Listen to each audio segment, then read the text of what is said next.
Hello everyone, Reginald Scott here. Welcome to the video. Great to see you all again, and I hope you're all doing really well today. Now today we have a video about a very special bicycle, which I think if you don't have it already, everybody needs one of these bicycles. But before I continue with this video, please do like, subscribe, hit the notification bell, share with a friend, all that good stuff. I would really appreciate it, and it would massively help the channel. Thank you very much. Now on to today's video and the very special bike. It's not this one. This one nobody needs. This is a carbon fiber monstrosity with disc brakes and Di2. Absolutely useless. Nobody wants a bike like that or needs a bike like that. Maybe some people want a bike like that, but they certainly don't need one. Anyway, everybody needs one of these. This is the bike in question. Okay, so I've had this bike for about 10 years. I bought it secondhand, or at least I bought the frame secondhand, and the frame was £50. I bought the entire bike for 50 quid, and it was from a little shop in Nottingham selling secondhand bikes, and basically everything on the bike was completely destroyed and not very good except for the frame and the fork. So I kept the frame and the fork, and over the years I've just put different parts on the bike, usually rejected parts from other bikes and other projects, to build the thing up to how you see it today. It's a steel frame bike. I believe it was made sometime around the 1980s, just guessing from the technology on the frame and the design of the frame. I can't find any date or information about where it was made or what manufacturer made it, because there's no markings on the frame whatsoever when I bought it. It may have been resprayed from the original and all the badges are missing. So again, I have very little information on it. I've resprayed the frame once as well. So originally the frame was grey, and we called it Greyhound, and then I resprayed it and now it's green, and so I call it Greenhound. It's sort of a British racing green colour. I was driving a car at the time in this colour, and I like the colour, so I just decided to spray the bike the same. You can see here it's actually got an obvious dent in the frame there in the steel tubing. The steel tubing on this is very narrow, as you can see, but it's really thick. It's a very heavily built frame. It's not light at all. I think just the frame and the fork alone weighs about 4 kilos. It's pretty ridiculously heavy, but that's not, it's not designed as a lightweight race bike or anything. That's not what this bike is for. So why do you need a bike like this if you don't already have one? And I know a lot of you probably do have a bike like this already. Here's the thing, a lot of people, especially where I live in Brunei, consider cycling as a sport, a pastime, a hobby, something to do for fun, and they don't really consider it a practical means of getting from place to place. And they don't consider it when they're going to do a task that usually they would use their car for. And so if you are a cyclist like that, who just cycles, for sport and for pleasure, you really need a bike like this, because this can make other aspects of your life not only more convenient, but also more pleasurable. So for example, if you were going to go shopping in your car, just quickly round to the corner shop, it's only a sort of a 5-minute drive, you could take a bicycle like this and you could turn that pretty boring, mundane 5-minute drive into a enjoyable bike ride. And that means a lot. I think that's a very important aspect. Apologies for all the background noise today. There seems to be a lot of drilling and cutting of grass going on at the moment. Anyway, so let me tell you all about this bike, apart from the history of the frame, which I don't really know of. What it is I think it is a old touring bike, because it's fitted with these fantastic cantilever brakes. These are not the original ones again, these are new ones that I've fitted to it. The wheels, let me just talk a little bit about the componentry. The wheels and the group set come off a decathlon bike. So the decathlon bike was destroyed in a crash, and so I just sort of salvaged the parts that I could. As you can see, the wheels are branded with the Triban or Trebian insignia, and that is from Decathlon. Now these wheels are actually really, really awesome, because the wheels themselves are probably close to 15 years old, and you can see the wear indicator marks on the wheels here. Look, they're still in fantastic working order. They've hardly worn much at all over the years. I believe they might be steel. They might be something like stainless steel or something. I'm not really sure, because although they're not particularly magnetic, like I've stuck magnets to them trying to work out what material they're made out of, and the magnet doesn't stick. It sort of only sticks around the areas where the spokes are going in, obviously because the spokes are steel. But I don't think they're made of aluminium because it's really tough. Like, these wheels have lasted from gravel riding through mud and grit and stones, and they're still going strong. I don't know how they can be this resilient, but they are very, very tough. Anyway, so the wheels on the group set from a Decathlon bike, and you know, to put it in perspective, the wheels haven't worn out yet, but I've worn through chain rings, I've worn through chains, I've worn through cassettes. All that stuff has had to be replaced over the years, but the wheels are still going. Fantastic wheels, very strongly built, never had to replace any spokes on them, which is unbelievable really, but they are, you know, designed for strength. As you can see, loads of spokes, nice and strong wheels, so that's fantastic. The group set, talk a little bit more about the group set. The group set is a triple, so this is something else you absolutely need in your life. Forget one by. What you need is a triple chain ring for this kind of bike. Now again, I know a lot of people say, oh, I'll just go one by, you know, gravel setup, I'll have a small chain ring in the front and I'll have some great big dinner plate cassette at the back. What I've got here is a triple. Now triples are absolutely fantastic, you don't see them very much anymore, but the gear range that you can get on a triple just surpasses anything else that you can possibly do with a one by system. You know, your one by system would be absolutely ridiculous in order to get anywhere close to how versatile this is.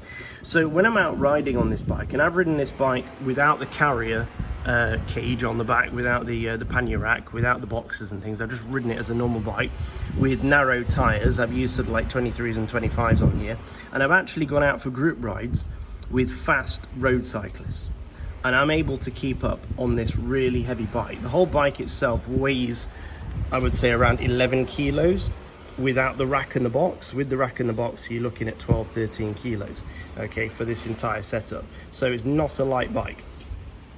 But like I say, I can go out with road riders, and with the 50-tooth chainring on here, I can keep up. I can keep up with a normal group ride, which is impressive. Then I can meet up with a bunch of gravel riders, and we can go off-roading, like serious off-roading, like mountain bike trails basically. And I've got this 30 at the back here and this 39, and I'll ride most of the flat gravel on the 39, and when it gets really difficult I'll switch to the 30, or I'll be climbing up a gravel hill or something, I'll be on the 30. So basically the bike can keep up with gravel bikes on gravel, almost mountain bikes as well. I've ridden with mountain bikers and I've been able to keep up with them, and it can keep up with road bikes on the road, all because of this triple system, which is absolutely fantastic. It's also very robust, all this cheap gears. You could probably pick up a lot of this stuff secondhand as well, which is good nowadays. Now at the back we've got an 8-speed cassette. That's all it's got on this bike. You know, the wheels are only rated for 8 or 9 speed, I think. But the 8-speed cassette is 11 to 30, so there's big gaps in it, but generally speaking I find that that's not a problem on this kind of bike. It's not like, again, you're doing a lot of road racing on a bike like this, you don't really need to worry about the jumps between gears. You've still got your 11 when you want to go fast, and you've got your 30 for climbing. So this derailleur is limited to about 30, perhaps I could get a 32 on there, but you start to complicate things with regards to the size of your chainring and what you've got on the back with cassette sizing.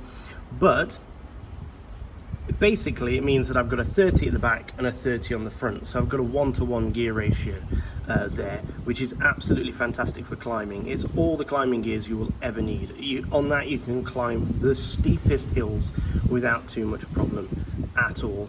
Yeah, I've really, even before this I had a 28 on here, and the 28 was more than enough, and when I wore the 28 out I was like, oh, let's try a 30, so I stuck a 30 on here, and like I say, it's been absolutely fantastic. Anyway, 8-speed, what's good about 8-speed is you can get to where you want to be with regards to gears very quickly. It's super reliable, it's super durable because the chain is wider and thicker. The teeth on the cassette are chunkier, and everything's just more durable, lasts longer. And also if you get mud or dirt or sticks in it, it's less finicky than say an 11-speed or a 12-speed. You know, with an 11 or 12-speed group set, you get any mud or dirt inside the cassette and everything just starts skipping. With an 8-speed, because the gaps are bigger, you have to really cram detritus in there in order to get it to skip. So I like that. Same with this cage. This cage is really robust, and I've had twigs and sticks and all sorts in here, and I've just been riding along without even noticing. So very robust because it's such an old-fashioned kit. I think it's Tiagra. Let's just check. As you can see, these shifters have been in quite a few crashes owing to the fact that it's been used for gravel riding for so long, but the shifters are still going. It says Shimano triple, but I'm not entirely sure what it is. I think it's Tiagra, but could be wrong about that. So the worst thing about this bike is actually the shifters here, specifically the brake levers. So the brake levers, when I'm on the hoods, okay, the braking is not brilliant because of the position of the pivot on these old-fashioned levers is really rubbish. Like if I squeeze very, very hard here, nothing happens. I have to get my fingers all the way down here in order to squeeze the brakes, and that makes the braking on this bike pretty atrocious. There is actually nothing wrong with the braking I get off these canties. It is literally the position of this lever and the way this lever works, the geometry of the lever. It just doesn't allow me to press it firmly. What I have to do if I want to brake hard is I have to come down here, and then I've got fantastic braking. Like the braking from down here is absolutely perfect. It's just the angle is wrong here for actually braking. Like I'm literally braking this with my pinky finger because all these fingers aren't doing anything. Does that make sense? So brake levers on this, absolutely rubbish. I would like to change them, but the issue is finding an 8-speed set of brake levers for a triple chainring is very difficult, not something you can come by easily. And right now these are working, so I just live with it. The other day I was coming down a hill on this bike with the box on the back, and it was quite a steep hill, and I got up to 47 kilometers an hour coming down the hill, and I just went to the drops, squeezed down here, and could stop no problem at the roundabout, which was at the bottom of the hill. No issue whatsoever. So the brakes do work, and they work effectively. It's just this is not very good. The design of this is not good, as you can see. So there you go. Need to improve that in the future. Right, let's talk a little bit about the ride quality of the bike. So the bike is extremely flexy. There's no two ways about it. When I do try and ride this with other road cyclists, my biggest fear is that if we stop, like if we stop at a set of traffic lights, I can lose the group, because the bike is so flexible, being that it's quite narrow tubes, steel as well. The whole thing just bends in the middle as you put power down. And because it's so heavy as well, you know, it's 11, nearly 12 kilos even without the panniers, because it's so heavy, I just don't have the acceleration to catch up with road cyclists. So I'm okay if we start off gradually and we build up speed, because that's not a problem. Once you build up speed on this bike, you can maintain it fairly easily. It's if we decelerate and then accelerate quickly, people can leave me behind. So that's what the ride quality is like. It's very, very flexible. Having said that though, the vast amounts of flexibility in the frame make it a very comfortable ride, and especially the fact that the frame can fit such large tires. So right now I've got a pair of Continental contact speed 35mm tires on here.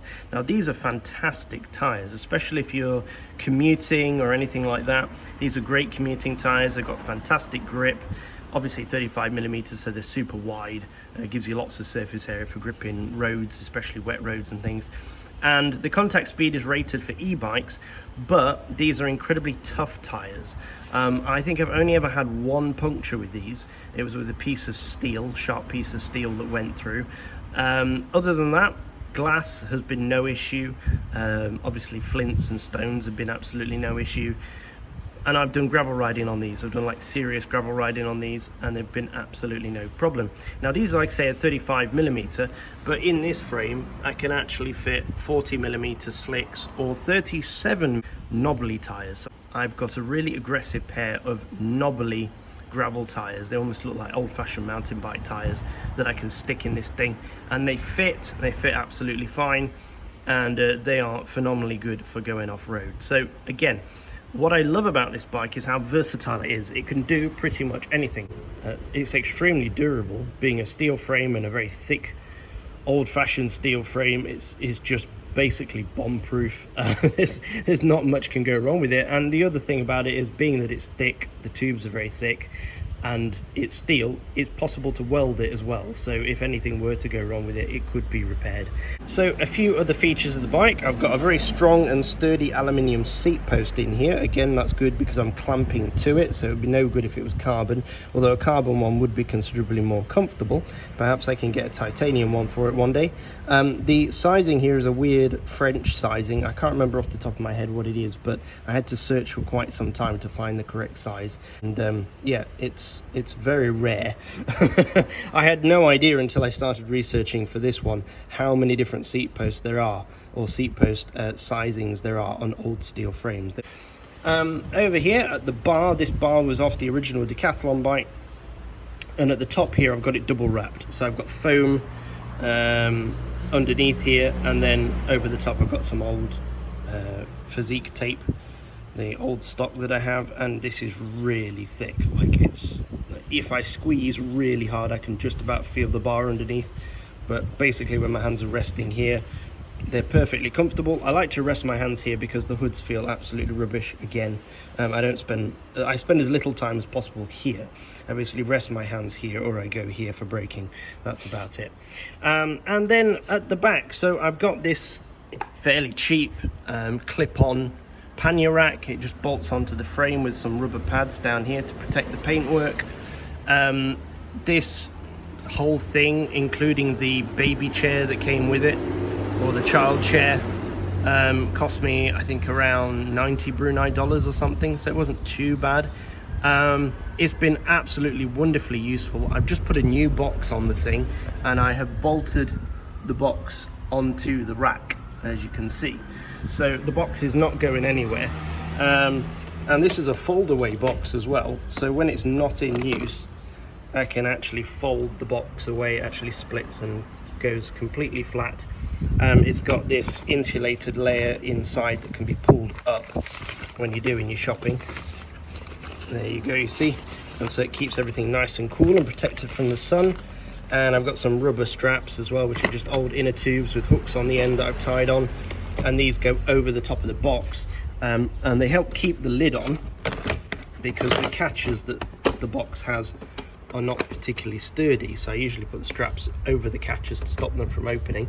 But also, if I want to put something on top of the box, lie it across the top, maybe it's an item that doesn't fit in here, I can strap it down with the inner tubes. So there you go, really, really useful box.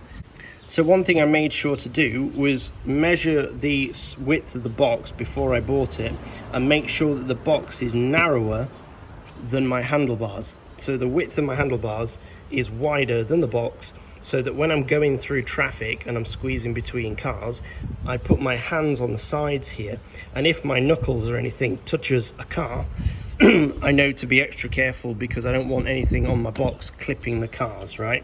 So let me just turn the lights. There we go. I can turn the lights like this so that they don't interfere with the edges of the box. Yeah, I don't want to hit anybody or anything, or get trapped with the box at the back. So that's something I would recommend if you're going to put a box on the back of your bike. Make sure it's narrower than your handlebars, so that you've got a gauge as to how tight a spot you can actually fit through. What else? There's only one or two more things to talk about. So down here I've got another old inner tube, which I've just cable tied to the chainstay here. This is obviously to protect the chainstay from getting smacked by the chain. Doesn't really matter because I've got oily finger now. It doesn't really matter because it's steel, and it would probably be absolutely fine, but I'm just protecting the paintwork. And also it deadens the sound as well when I'm dropping up and down curbs. You know, I don't have to deal with that loud tinging noise as my chain slaps up against the steel chainstays. So always a good idea, and it's cheap. Like, if you don't have to buy anything, you just got these old inner tubes lying around. If you've got a punctured one, just stick it on there, be absolutely fine. You know, and when it wears out, it's easily replaceable as well. So perfect, good idea for gravel riding. And then pedals wise, usually I wear clipped pedals, or clipless pedals should I say. But this one I've just got a cheap pair of flat pedals on there. I've got reflectors on them, which I like because again I ride this bike in inner city and in traffic a lot, so it's always good to have a few reflectors on there. And flat pedals because I ride this bike with trainers. I've tried riding it with clip pedals. If I go road riding with roadies on this bike, I would use the clipless pedals. But for all other types of riding, gravel riding, I always wear trainers, just because there's a lot of times when you have to get off and walk, or you fall, or you want to put your foot down. And the same with traffic. If you're in a city, stopping and starting all the time, going in and out of shops, buying stuff, collecting things, then you know, a pair of flat pedals just makes sense to me. You could also use the mountain bike style ones, the SPDs, but I don't have any of those because I'm not into mountain biking, and I can't see the point in buying them if I've already got trainers, so I just use trainers. So there you go, that is my bike. Her name is Greenhound. If you follow my Strava, if you ever see me, click the option for what bike I was using. If you see Greenhound, that's this bike. Like I say, it used to be called Greyhound because she was grey, but then I sprayed it green, so now she's just become Greenhound. There you go. Any questions, let me know. Absolutely fantastic bike. You've got to get one like this. Like I say, I bought the bike for 50 quid. All the group set and the wheels and everything else is second hand pretty much, including the saddle. The seat post is new, the brake calipers are new, the tyres are new, the stem is new, but like I say, everything else is second hand. The bike that I took the parts from was £200 when I bought it new. So if we add those two together, that's 250, and then a few of the extra bits like the tyres and the seat post and things, maybe 100 quid here or there. I reckon the whole bike probably costs less than £400 complete. So that's what I'm looking for, or what you should be looking for when you buy one of these, I reckon. I think that's a reasonable price to pay. And like I say, you can use it for everything: shopping, commuting, gravel riding, riding with friends, riding with family, transporting your kids around. This is the bike you need if you don't have one of these bikes. Basically, you could get away as a roadie, you could get away with a nice titanium or steel road bike, nice lightweight one, you know, fast and everything, make that your nice bike, and then just one of these, and that's all the bikes you ever need. You don't need any other bikes after that, unless you're into mountain biking or something, which I'm not. But this bike basically fulfills every task that my titanium road bike doesn't. And I could, in theory, turn my titanium road bike into one of these, but I just don't want to. That's not what its purpose is. This is fantastic. I don't mind chaining this up outside shops. It's kind of ugly, so nobody's going to steal it. And I put a heavy padlock on it and a chain, and it's fine. You know, when I come back, I expect it to be there. Nobody's going to steal it based on the group set. I mean, look at it. You know, it's trashed. Like, why would anybody nick it? So yeah, if you don't have a bike like this, you need to get a bike like this because they're absolutely fantastic. Anyway, thanks for watching, folks, as always, and please, when you're out riding, do stay safe, and I'll hopefully see you in the next video. Bye bye.